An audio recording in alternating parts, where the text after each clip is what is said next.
No, my name's Darren Deogee. I run my own self-development events, and I have done for the last 5 or 6 years. I do them on a range of very unusual subjects because they're all about aspects of being a human that are so fundamental to our everyday getting about in the world that we don't pay attention to them and how much power is locked in them. I do events on sound and language, on gender, on perception, and on human evolution and social development in general. So they've been going quite well, but that was what got me into this whole Freeman thing in the first place, was a few years ago because of the language side. So I have a very, very unusual approach to language and its effect on us, and how words work and all the rest of it, but I'll talk about that in a moment. But that was what got me interested in all the Freeman stuff, because essentially it's all about language. It's all about the words that are used, because words are very interesting because they can either guide us, enlighten us, uplift us, show us new concepts, but they can also be used to control and mislead and contain us.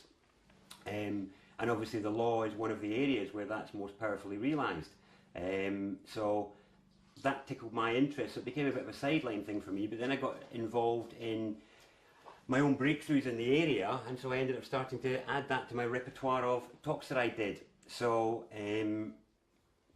when I was looking at the whole Freeman approach, I realised that it was hadn't been thought through. The problem is that it's been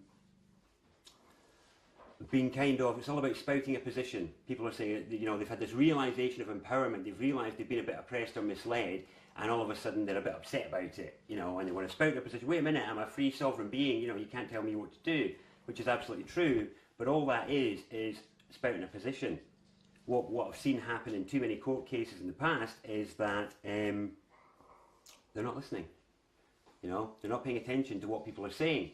So as I observed this, what was missing was what I call effective interface, because we're standing there spouting a position, but so is the state. So the state's saying there, well, you know, this is our position. So, you know, and you kind of know that really. And there's not a healthy dialogue taking place there. So a lot of the so-called successes that I saw in the Freeman movement here in the UK weren't actually successes, they were delaying. It bought more time, but people still hadn't found, you know, proper, effective, reusable remedies. And the work me and some of my colleagues had been involved in, we found that the one thing that seems to work better than anything was our individuality. You know, was bringing that into the space, but it still wasn't helping us in terms of being empowered and being listened to. And it was when I started, you know, because of the whole language side of it, I was looking at the words, and I was hearing all these people talk about, yeah, the legal fiction, the name's not mine, and, you know, it's a corporation, it's a business, all the rest of it. And I watched this happen in court, and I was watching the reactions, and you just watched everybody's head spin. It was inventing a new language, or a new terminology for things that the other side didn't really know. And it wasn't, you know, that was why it just created a bit of a problem. You know, there wasn't actually, it was just two positions being spouted. And then I had a look at the whole title thing, because I like playing with words. I was like, well, Mr., what's this Mr. thing anyway? You know, what's this Mrs., what's this Miss? And then I decided to look it up in the legal dictionary, and Mr. isn't in it. And now there's Mrs. and now there's Miss. And, but what is in there is the word mystery. M-I-S-T-E-R-Y. Archaically spelled mystery as in M-Y-S-T-E-R-Y, as in it's a mystery. And mystery is defined in Black's 8th edition with just 4 words. A business, comma, a trade. So a mystery is a business or a trade. So a mister is a thing which is engaged in mystery. So that is where the corporatization of the person came from. It's through title. And isn't what we're all talking about here is what we are entitled to. Our rights are our natural entitlement. Our sovereignty is our entitlement. Now, this is effectively how the state have managed to turn the tables on the people and make them inferior to them. It's like what, I can't remember his name, Bill Thornton. I do him a disservice by not remembering his name properly, but Bill Thornton's work on the person and the citizen in America is very interesting because it's very similar to what we have over here. And so in America, the people are above the government, but the citizen is below the government. And that's what we have here. So the government attribute the rights and privileges of the citizen, but not of the people. But by making us all into citizens, we're not standing as people anymore. And this is all about private and public. So what's being taken away is our private power, and we're being drawn into having a public-only face. Now, through the use of title, they've turned it on us, basically. And this is where the problem lies. When the Queen took her throne, some people in Scotland, a couple of doctors tried to take her to court and sue her because she wasn't the second Elizabeth in Scotland, and she'd put ER2 on all the post boxes. And they lost their case because it was said that they did not have title to sue the Crown, which is just an interesting correlation there.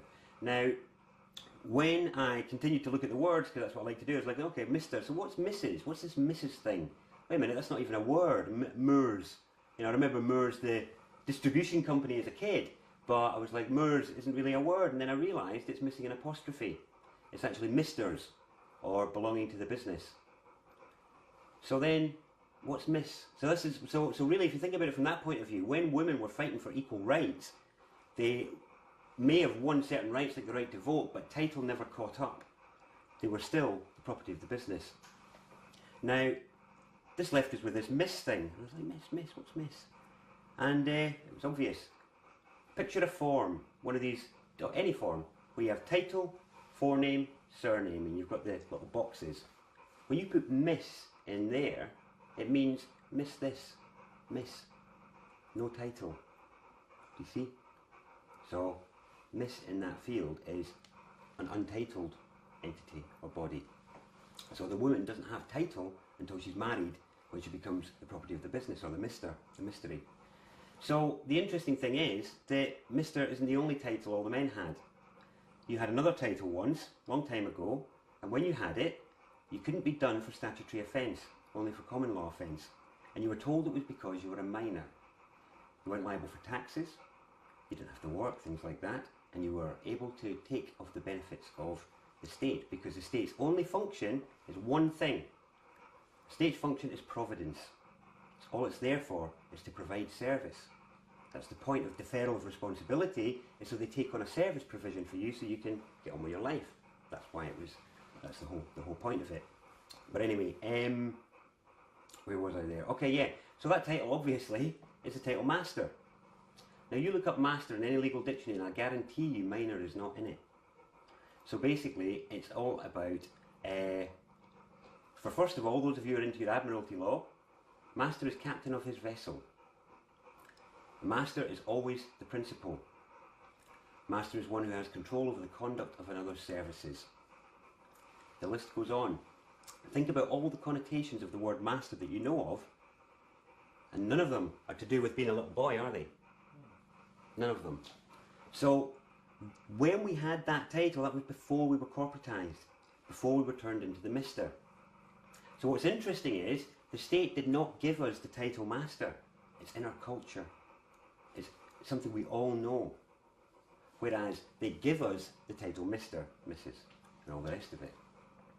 You don't have title on your birth certificate. It's not there. Because you're untitled at that time, and then as soon as you come into things, you are effectively a master.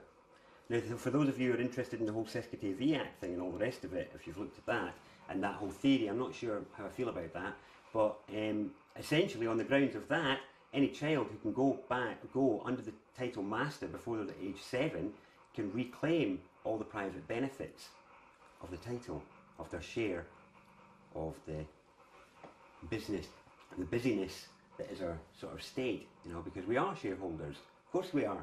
We vote for the board. That's effectively what we do. We all have the right to vote, because that's how all sort of organisations of that scale are run. Except we've lost the right and the capacity and the empowerment to be able to sack the board or members of the board, which we would do in other situations if enough of us got together to say, well, actually we want to move to sack a member of the board for maybe breach of trust, misrepresentation, bit of fraud or misconduct in public office, something along those lines, emotional immaturity, instability, or outright myopic sociopathic behaviour. So I won't go in there, I think everybody gets the point. But anyway, the point there is, one of the reasons people are struggling in court is because of title. So what's happening is when you're going in as Bob of the family Smith, you're untitled. So it's like a piece of furniture walking in to the court. They can't handle it. So basically this is about private and public. So if you think about it, on the private side, we deal with assets. You make a chair, I make a table, you know, we trade, something like that. They're assets. But you can't drag them into courtrooms. You cannot actually measure the value of these things, really. You know, so what we do is we attribute a public value, which is cash value. On certain items which are of sufficient value, we give them a title. Your title deeds to your property. You know, things like that. If you think about, because really the whole situation really is about, it's all a trust situation, but I'll get onto that in a bit. The point is that this whole thing about residency is actually about us being res-ident or res-idential. And the res is trust property. You know, so you have that for houses and people, you know, because they're real assets. So really when we're going in there as Bob of the family Smith, we're going in there as an asset.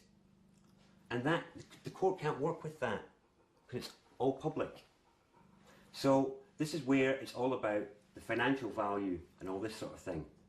Yeah, this is why people have had their sort of benefits when they're in there. The real thing, people who've had real successes have managed to achieve it through jurisdiction and actually what Bill Thornton calls standing, being able to establish themselves as one of the people. But that is, those successes are rarer than they should be because too many people are going in there with this confusion over what's actually going on. Whereas what I've and my colleagues have been testing out is the use of the title master and reusing it in our interfaces with public entities and establishing who we are in the communications and doing it in the way that a master should behave, which is, you know, a master does not rise to the bait of the servant. As soon as you do, who's in the servant position, you know, you've lost your cool. You're no master, are you? You know, the point is that you, you know, again, it looks, if you look into the definitions of the concept master, then it's all about being upstanding and being ethical and looking out for your community and the people in it and things like that.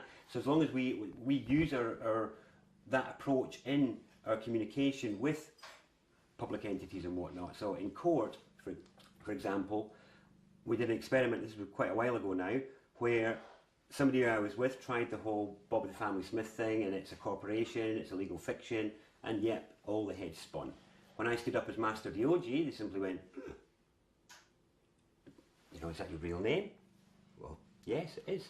You know, yeah. So basically, there was a few of us in court representing somebody in a, I think it was a council tax matter at the time, and somebody I was with did the whole legal fiction bit. It's a corporation. Bob of the family Smith, that wasn't his name.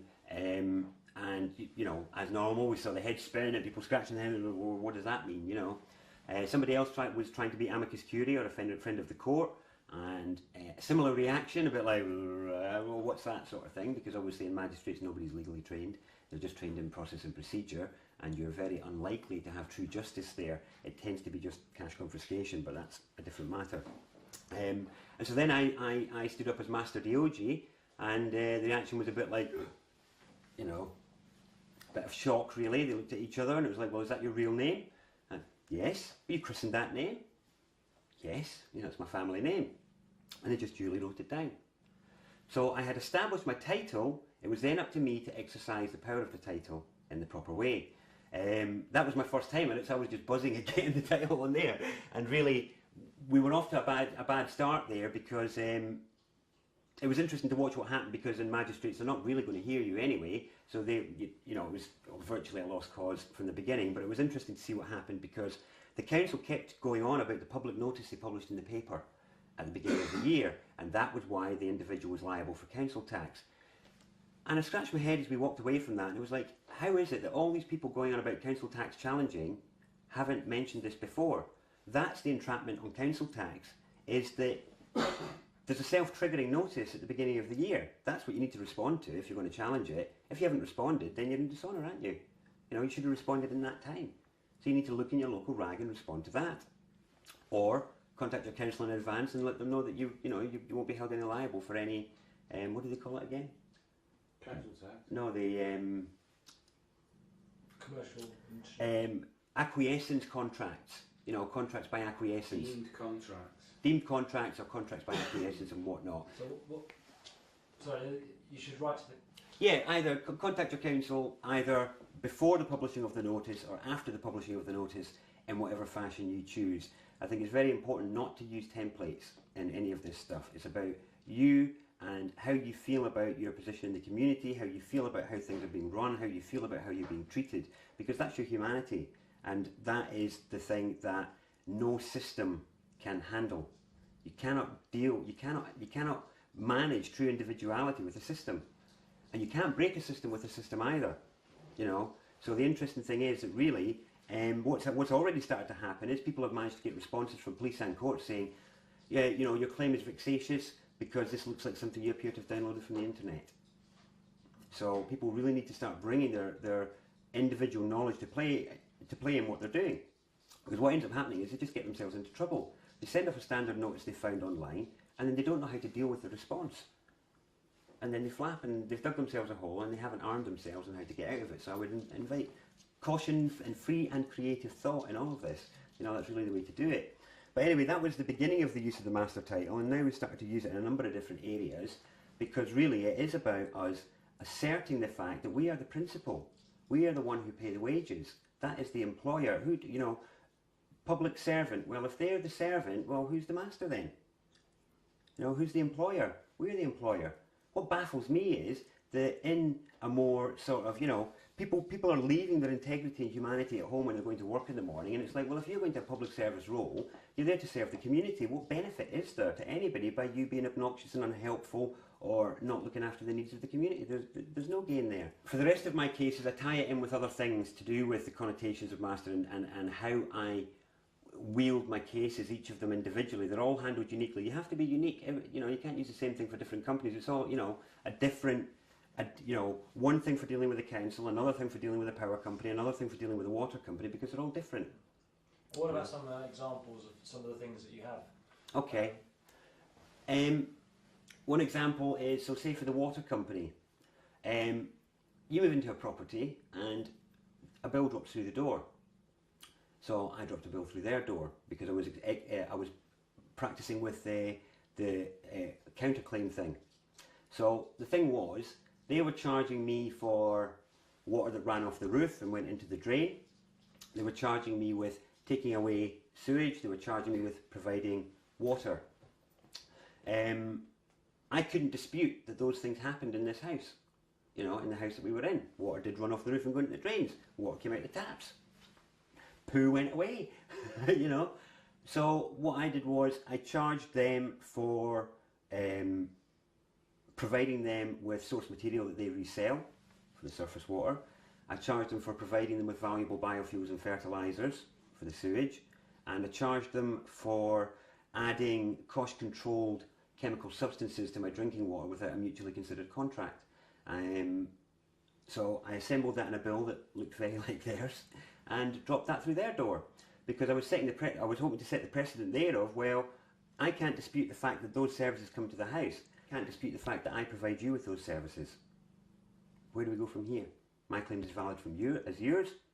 The difference is my fees are higher because I'm operating with full liability. You're operating on limited liability. Limited liability is a position of diminished responsibility. Diminished responsibility used to only be afforded to children and the mentally unwell. I ask many companies, which are you? But why is it? People can have, why is there such a thing as limited liability? That's how companies are getting away with behaving the way that they are, because they're not held accountable for how they're behaving. So I was setting the precedent there of, that was an example of counterclaim. What was interesting was that they replied 3 days later, but they returned the bill, stamped with received, and asked for the purchase order number. So I went back with the customer account number. And what ended up happening was that never actually came to a conclusion, that one, because we ended up moving away, and it never got concluded. But certainly from there, I think the key with any of this is, if you establish an arguable position, then you have an arguable position.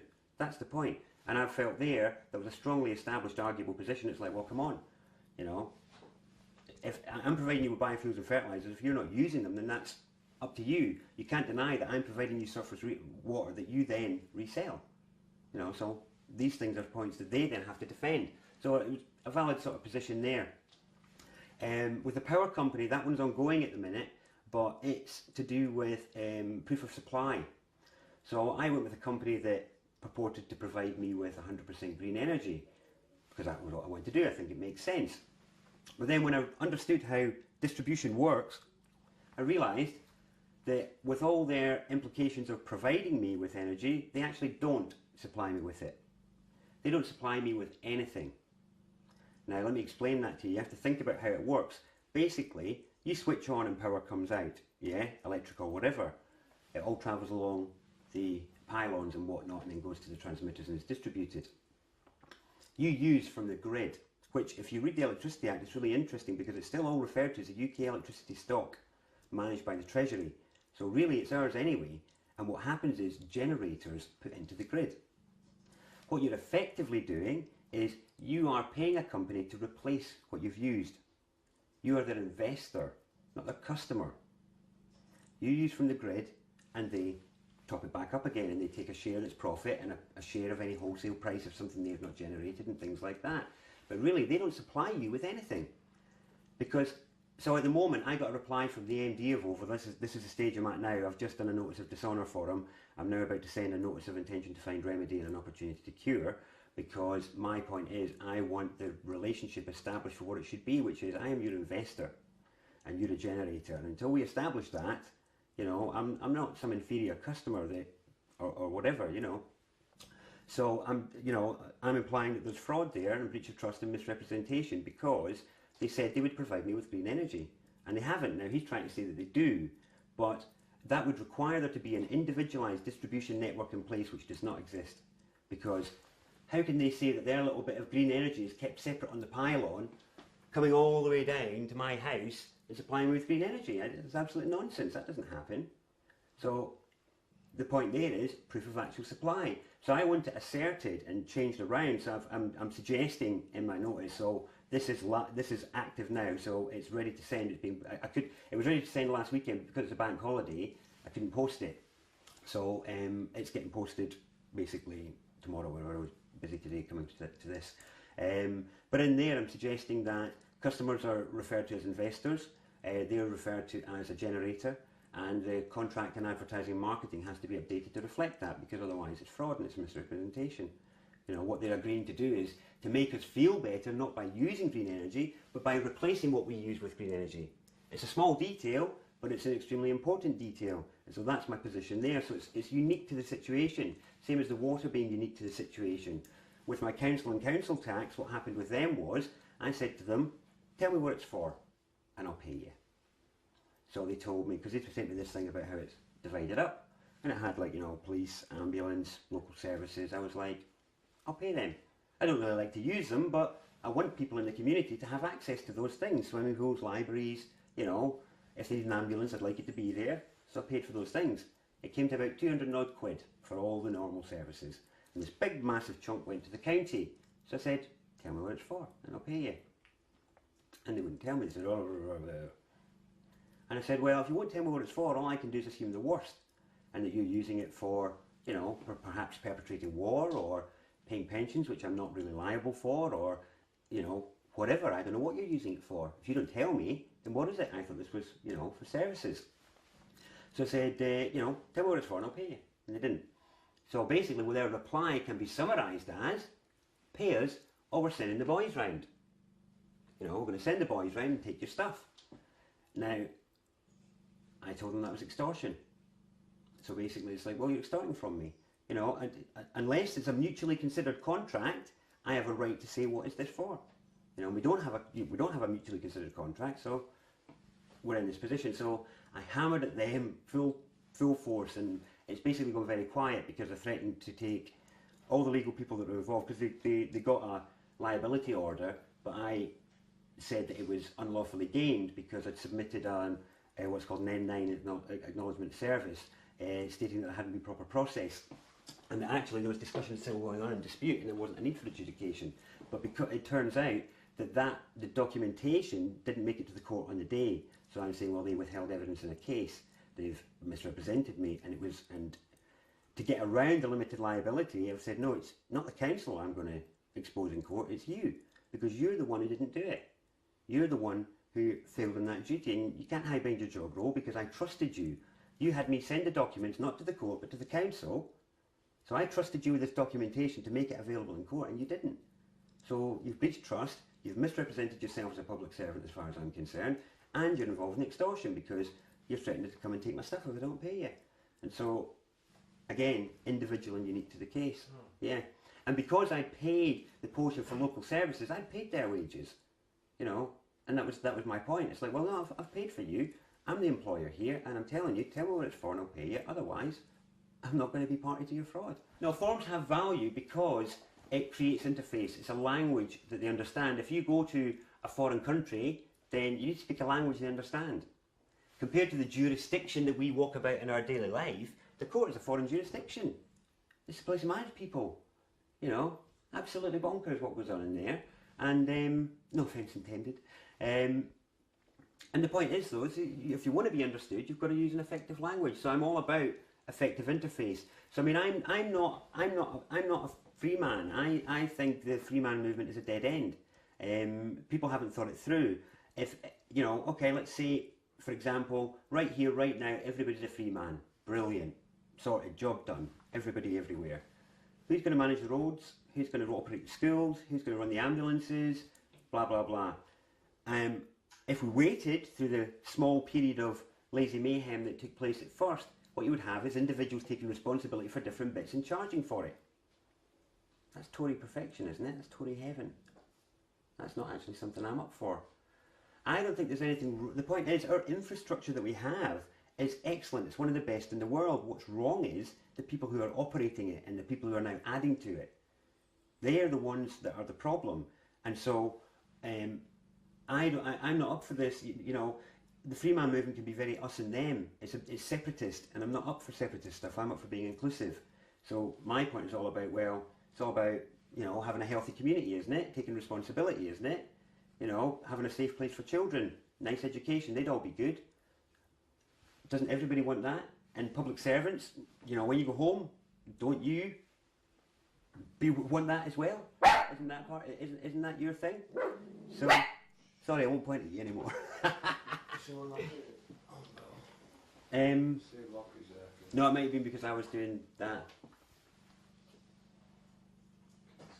Yeah. So, I'm up for fixing the public service. That's my thing. That's what the whole master thing's about. It's about reasserting ourselves properly and saying, look, you know, you're in a serving role, so do your job like any of us have to do when we're in the job. Bring your humanity, because then we can have a nice chat and actually realise that, you know, we're actually not that bad people and we're not, you know, being bolshy because we're trying to fulfil this role thing that so many people are doing. And, you know, let's have some proper solutions. And so what we did off the back of a lot of this is we realised that the other problem is, so in court, for example, one of the things we've been doing, which has really been interesting, is I've created this thing called the People's Public Trust. It's all about using trust law to get around limited liability to make people responsible for their actions. And it's like, if you're taking a public serving role to serve your community, then do it. Trust it's an interesting one because so many people are lost in the sea of admiralty. You know, they're lost in that ocean of, I like what Veronica Chapman calls Black's hole, you know, from Black's Law Dictionary. We get lost in this sea of nonsense, really. And it is actually a smokescreen. Commercial law is all a smokescreen. Underlying it all is trust. Trust is the fundamental basis of human community. Without it, you have no structure, you have no reliability, you have no capacity to give people roles because you don't trust them. So trust is absolutely fundamental, and trust law reflects that. And actually, underlying a lot of the commercial law is trust law. So fundamentally, I think it's the oaths of all the justices of the peace as held at Chancery, because it's a position of trust. All of these things are all about how, so the whole purpose of the state, the first function that's there, the first level, is trust. They are trusted to represent the needs of the community. They are trusted with the well-being of our children, with the well-being of us, when they're fulfilling their role. And when they're not doing that, it's a breach of trust. Now, and misrepresentation. So, like, it was interesting. Recently I think it was the Stop the War Coalition guy was quoted on Russia Today for saying 43% of Britons didn't support action in Libya, intervention in Libya, but only 13 members out of the 600 and whatever voted against it. How is that representation? It's not. So if it's not representation, what is it? It's misrepresentation. So misrepresentation is another element of that as well. So when you move into the trust arena, it becomes about equity. It becomes about that human level. It's all about grey there. That's why statute exists, because it's simpler.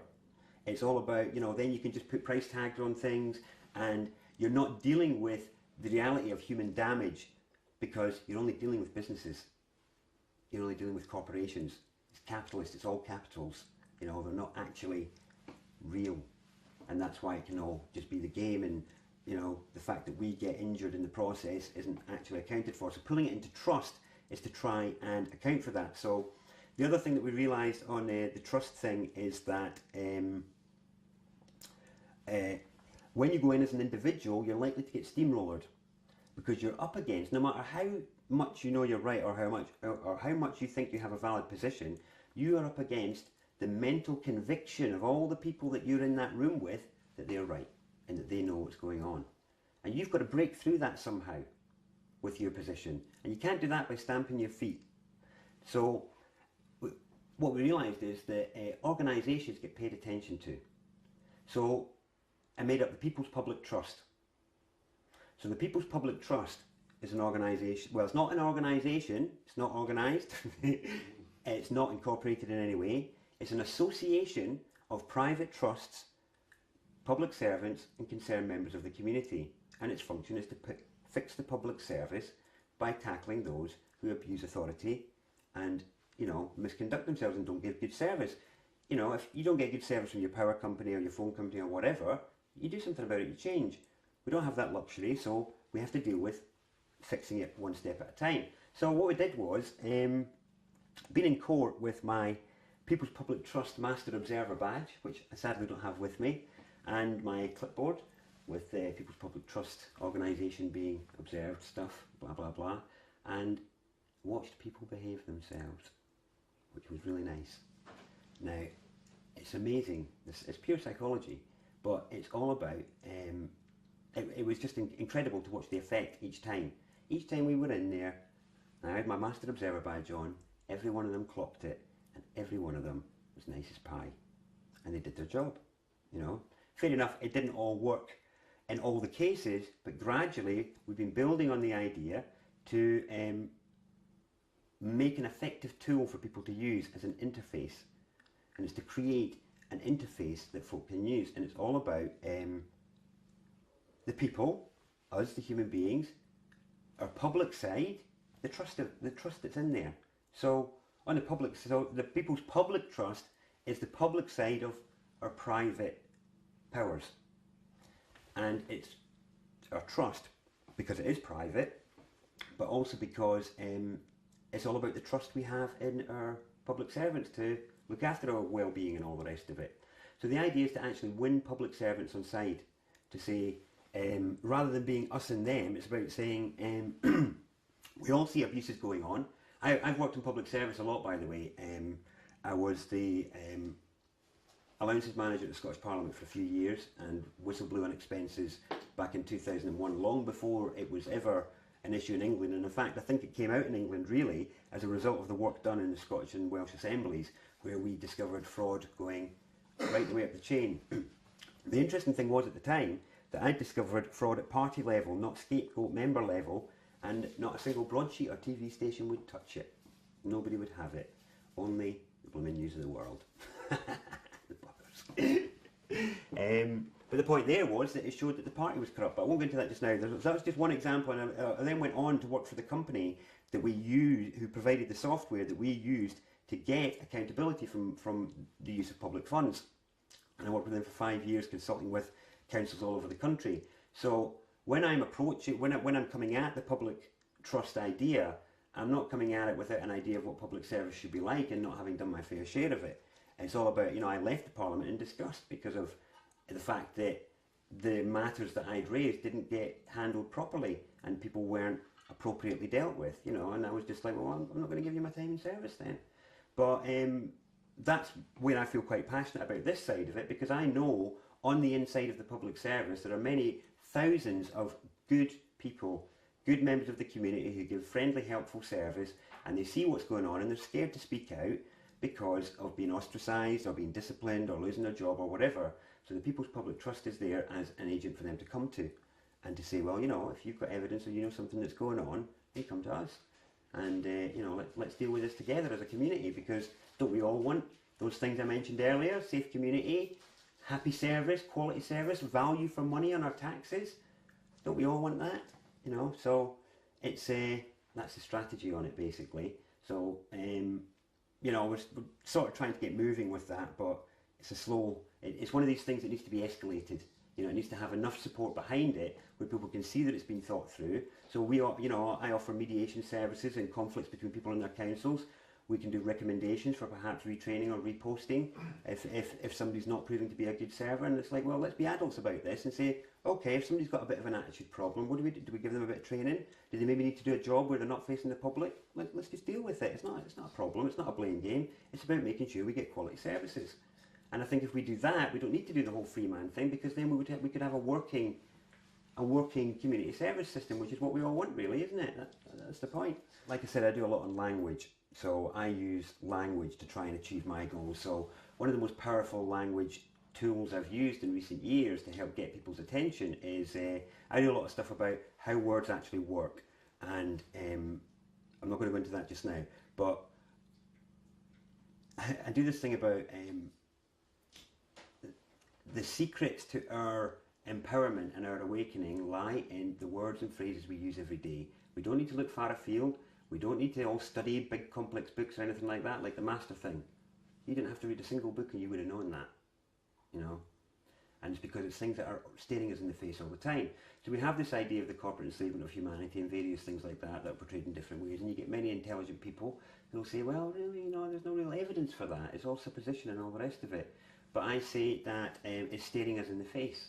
So when you think about the standard attire that a man wears to go to work in the corporate West, there are certain places you can't get into unless you wear this attire. And I want you to picture it in your mind now. So we all know what I'm talking about, and it's maybe a suit or a shirt and trousers. Yeah. Look at the parts of that. What do we call this part? The collar. Collar. What do we call this part here? Sleeve. No, at the bottom of the sleeve. Cuff. Cuffs. And what do we call the bit that we wear around our neck? A tie. So this is an example of where we are tricked by context. We're tricked by context. So who else wears collar, cuffs and a tie? Change the context. If they were made of metal maybe, or something like that. Where would you see somebody wearing a metal collar, metal cuffs, a metal tie? Prisoners or slaves. We have different grades of collar. Blue collar, white collar, dog collar. All police are known by their collar number. And I just say that to get people's attention, because it's like, how could we not have seen that? How could we have forgotten what those symbols are? Just because they're made of fabric, it doesn't change what the symbols are. And I'm not saying this is something for people to overreact to. I think it helps enforce the fact that if you are in your role as a collared servant, then serve. When you take your collar off, you're back being a public master again. But when you put it on, you're serving. So do it nicely. It's not that difficult. Being nice is free, listening is free, respect is free. No. You want to be respected, you want to be listened to, so why not give other people that credit and that kind of respect? But the collar cuff tie thing tends to get people's attention. And that's just one example of what I'm talking about, where hidden in language, throughout language, there are interesting things. I'll give you another example just because it's another simple one. Is that there's a sign that is over certain establishments that we think means way in. And do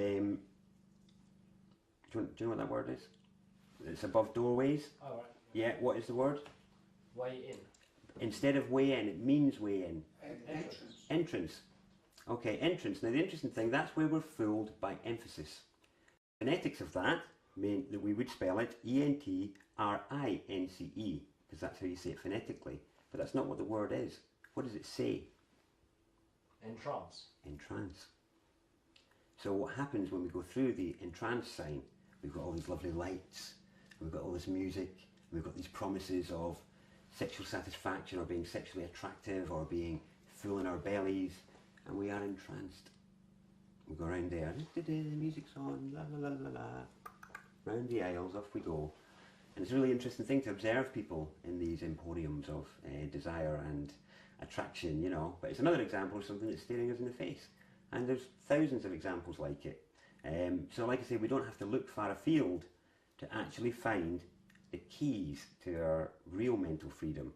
There's this has been this great hunger in recent years, hasn't there, for, you know, symbol cracking and code breaking and all the rest of it. All this freeman stuff and all the interest in law is a bit of an extension of that.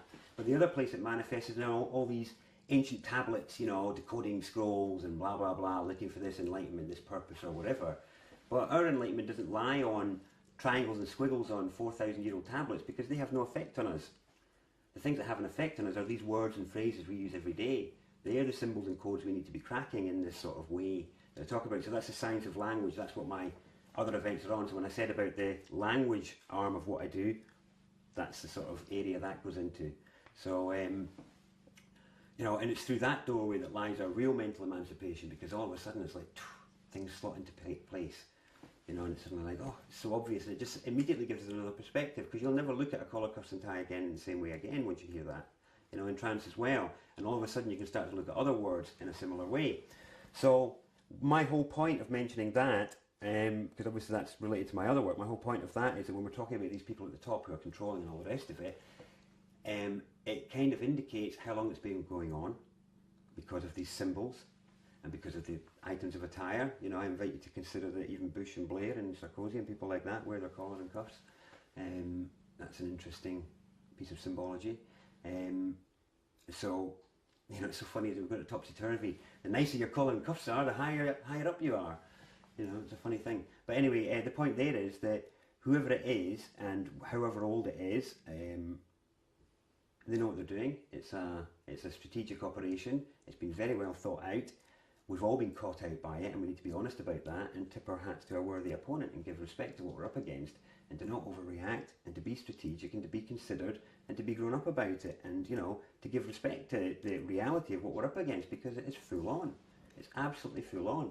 So Enjoy it. And enjoy it, absolutely enjoy the process. This is our emancipation. Sovereignty is all about realising that we're all here by divine mandate. You know, it doesn't matter what you're wearing, we're all here with a piece of the puzzle that nobody else has.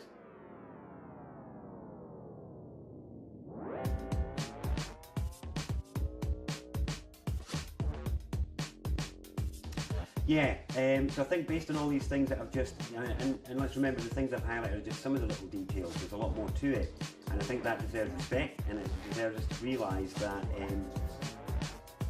you know, we've got a work cut out for us, and the only way we can do it is if we do work together as a community, because community spirit is the one thing that is an indestructible unit.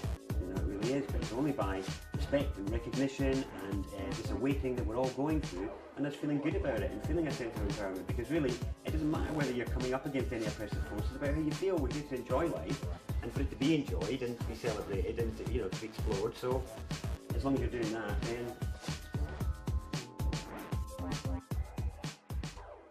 have managed to turn the tables on the people and make them inferior to them.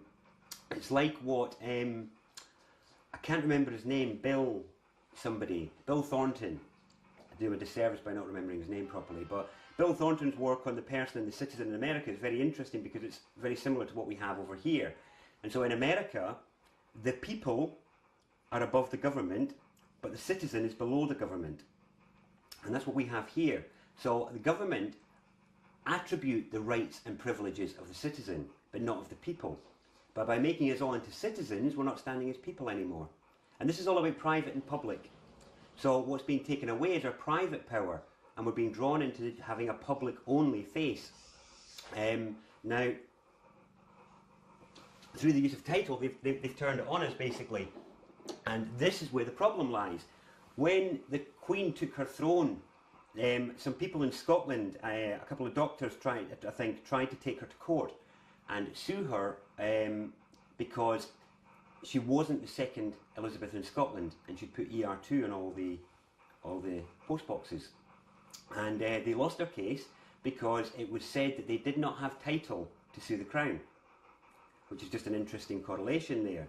Now, when I continued to look at the words, because that's what I like to do, I was like, okay, Mr. So what's Mrs.? What's this Mrs. thing? Wait a minute, that's not even a word. Moors. You know, I remember Moors.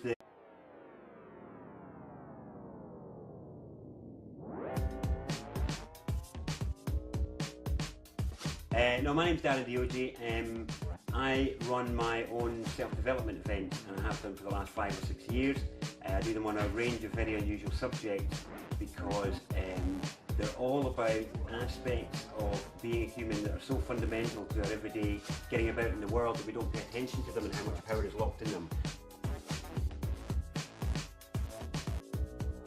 I do events on sound and language, on gender, on perception, and on human evolution and social development in general. So they've been going quite well, but that was what got me into this whole Freeman thing in the first place, was a few years ago because of the language side.